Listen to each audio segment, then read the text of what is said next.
Nanti di sini saya turunkan ada beberapa ayat di bagan ini yang memberi petunjuk langsung kepada kita. Jadi kalau nanti ada yang terkena COVID-nya misalnya, itu nanti mohon izin Prof, ada langsung zikirnya dibimbing oleh Al-Quran. Ya, bisa zikir yang standar Quran surah ke-26 ayat 80, zikirnya Nabi Ibrahim tuh. Wa idza maridtu fahuwa yashfin. Harus optimis. Kalau saya sakit pasti disembuhkan. Itu indah sekali di Quran itu. Jadi kalau Anda sakit pun mesti optimis sembuh. Ya, justru yang diajarkan tuh sikap optimisme. Saya selalu klaim ke teman-teman media tuh, Anda tuh gimana sih? 90% lebih sekarang berita tuh jelek semua. Kenapa nggak ditampilkan yang baik-baiknya? Ini sembuh begini, ini kekuatan begini. Itu kan motivasi gitu. Sekarang kita lihat setiap berita tuh A sampai B. Saya dari bangun tidur itu, ya setelah sholat, ngaji, macam-macam, saya jejerkan berita luar dengan dalam negeri. Itu beritanya 90% ke atas, jelek semua. Ini membuat manusia itu nggak semangat gitu. Ini mungkin frame yang kita mesti bangun. Mohon izin saya selesaikan sebentar. Nanti ada zikir yang standar, ada zikir Nabi Ayub. Ya, kalau orang sudah mulai vonis dokternya ini sulit, ventilator sudah dipasang, sesak macam-macam. Ini luar biasa ini ya. Nanti ada zikir Nabi Ayub di Quran surah ke-21 misalnya, ayat 83 sampai dengan 84 yang divonis oleh orang nggak mungkin sembuh ternyata sembuh. Sekali lagi, optimisme yang dibangun. Inna ma'al usri yusra, ini pasti selesai, bahasa psikologinya. La yukallifullahu nafsan illa wus'aha, nggak mungkin saya diuji kecuali saya mampu mengatasi itu semua. Itu kalimat-kalimat positif dalam psikologi yang bisa membuat imun kita semakin naik. Nah sekarang saya cepat karena waktu saya berakhir. Bagaimana ikhtiar secara muawalahnya? Ya, tadi saya sudah singgung. Ini barangkali mesti dikoordinasikan, dan alhamdulillah di pemerintah juga sudah membuat gugus tugas kan, gugus tugas COVID, ada penanganan secara sosial, sudah ada social distancing, physical distancing, sampai masuk juga ke ranah-ranah ibadah yang mau ke masjid ya, itu sudah ada fatwanya tersendiri. Itu nanti penerapannya itu yang harus disosialisasikan ke masyarakat, karena setiap tempat bisa beda kebijakan ya, nggak semua dipukul rata gitu. Ini kan menarik juga, satu wilayah yang sangat dalam nggak ada COVID harus social distancing di masjid, kan agak aneh juga gitu ya. Nanti itu ada detail tertentu di situ. Saya ingin masuk kepada langkah yang sangat menarik. Prof ini juga herbal, mungkin teman-teman yang lain di kesehatan juga. Tapi saya nggak bisa buka ini ya, spesies genusnya saya ingin buka dulu sebentar. Nah, tapi saya challenge, ya Bu Rektor, saya challenge ya nanti tim terbaik dari Unhas, kalau mau silahkan ke Bekasi, saya tunjukkan. Karena saya sudah uji ini 6 bulan dan alhamdulillah 100% manfaatnya. Saya sudah zoom dengan 9 direktur rumah sakit, dengan pakar-pakar juga, dan kita support juga kepada bahkan beberapa kolega yang terkena COVID juga. Saya tidak katakan obat ya, karena obat harus ada uji klinis. Saya katakan herbal nabawi, gitu kan? Ini apa namanya? Prophetic healing ya. Jadi pendekatan dari Tibbun Nabawi, ada sesuatu yang sangat menarik. Nah, saya riset. Sekali lagi riset. Gejala-gejala yang terkait dengan COVID. Dari hasil tadi, dari yang mohon maaf teman-teman sekalian, ada yang dari Tiongkok tadi, dari beberapa negara yang disampaikan datanya oleh I4 ya, filenya datang ke saya, dan ini hasil riset bukan sembarangan. Dari sini kita petakan kebutuhannya apa. Saya mau share begini ya, sebelum saya sampai ke herbal dulu. Ini Tiongkok. Ya, saya printkan beberapa halaman, ini ada 140 halaman lebih model Tiongkok ini. Tahukah teman-teman, saat terjadi COVID ini, mereka sudah mempraktekkan apa yang didorongkan bahkan oleh Nabi jauh-jauh hari sebelumnya. Tapi bukan dalam konteks yang pertama ibadah tadi. Dalam konteks kehidupan muamalah dengan seluruh aspeknya, baik sosial, ekonomi, dan sebagainya. Saat terjadi ini, itu saya baca di laporan ini, pemerintah Tiongkok sudah mengumpulkan seluruh ahli medis dan herbal untuk berkumpul mengatasi, dulu masih epidemi di Wuhan.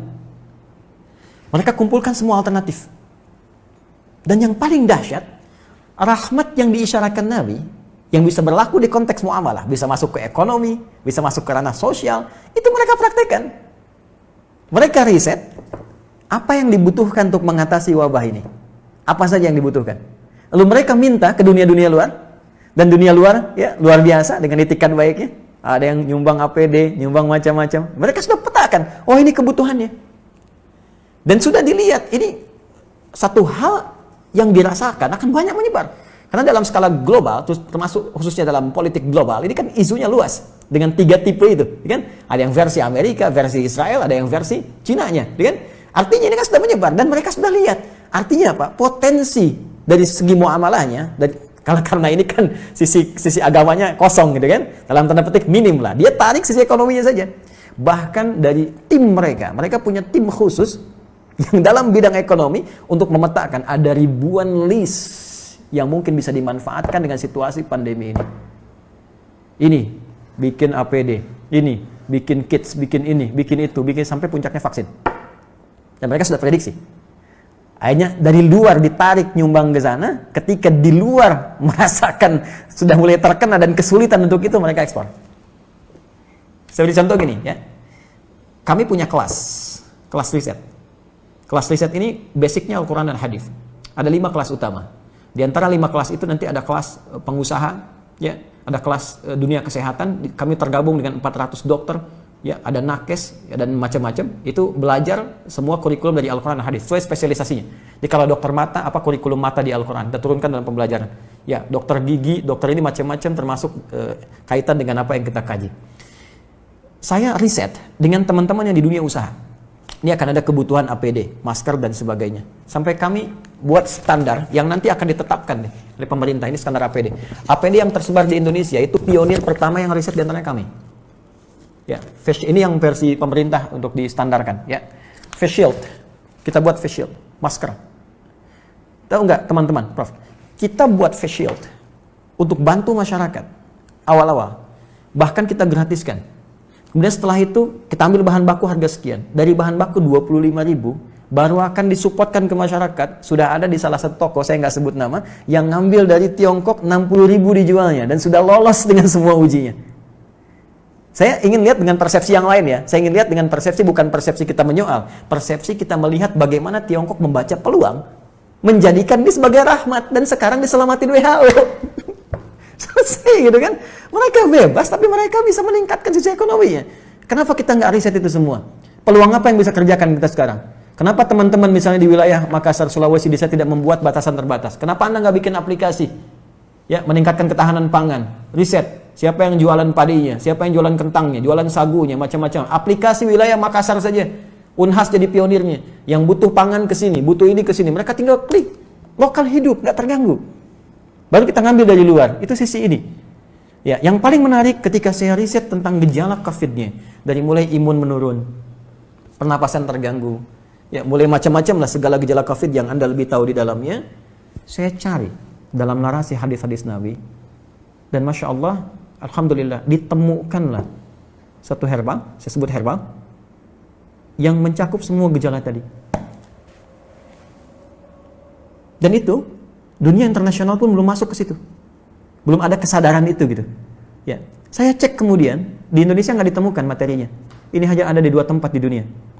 Dan zaman Nabi sudah dipraktikkan. Ada gejala-gejala yang serupa pernah ditangani Nabi dengan pendekatan yang bisa diminum, bisa dimasukkan, teteskan ke hidung, bisa diasap gitu ya. Itu ternyata saya cek sudah masuk jurnal, Prof sekalian. Ini materinya udah ada di jurnal ya, jurnal-jurnal ilmiah internasional. Ini saya ada beberapa jurnal nih yang sudah ada ya, tapi saya mohon maaf saya belum bisa zoom ya nanti.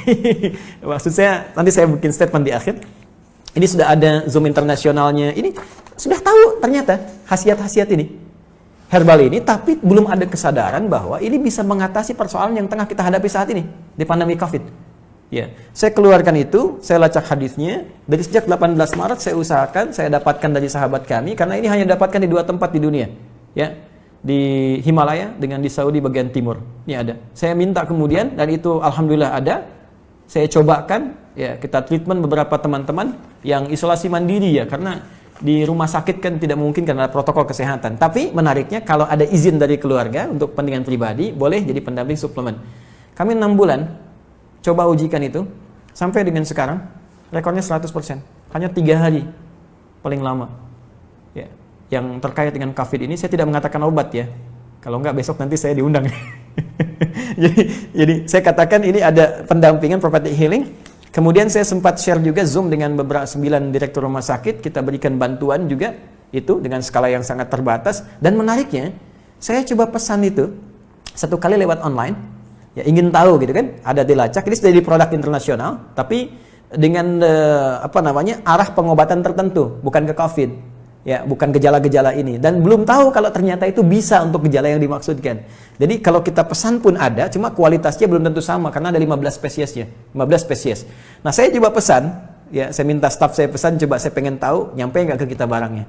Tahukah Anda apa yang terjadi? Begitu saya pesannya lewat ke Himalaya, ternyata barang yang datang ke kami harus masuk dulu ke Cina, dan ketika saya terima di Indonesia, addressnya, alamatnya dari Wuhan. Anda bisa bayangkan? Bagaimana bisa kontrol terhadap itu pun mulai ada kesadaran, dan di beberapa tempat sekarang mulai ada kesadaran untuk itu. Saya sudah menyampaikan kepada relasi terkait teman-teman, saya katakan begini sampai ke negara pun.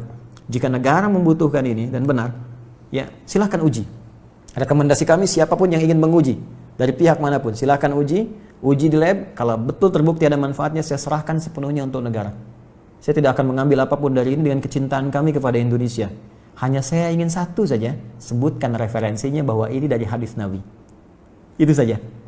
Ya, jadi saya juga challenge teman-teman yang di Unhas, nanti boleh timnya main ke sini, Anda boleh analisis, saya serahkan nanti jurnal-jurnalnya, dipelajari dan sebagainya, hadis-hadisnya, tapi infonya kami sudah 6 bulan melakukan treatment dengan pendekatan prophetic healing ini, dan hatinya 100% sampai dengan hari ini. Alhamdulillah, termasuk kemarin yang di media-media yang diinfokan kolega-kolega pejabat-pejabat, ada yang kami support itu, dan mereka menginfokan juga sangat luar biasa. Ini bisa juga untuk diabetes, bisa.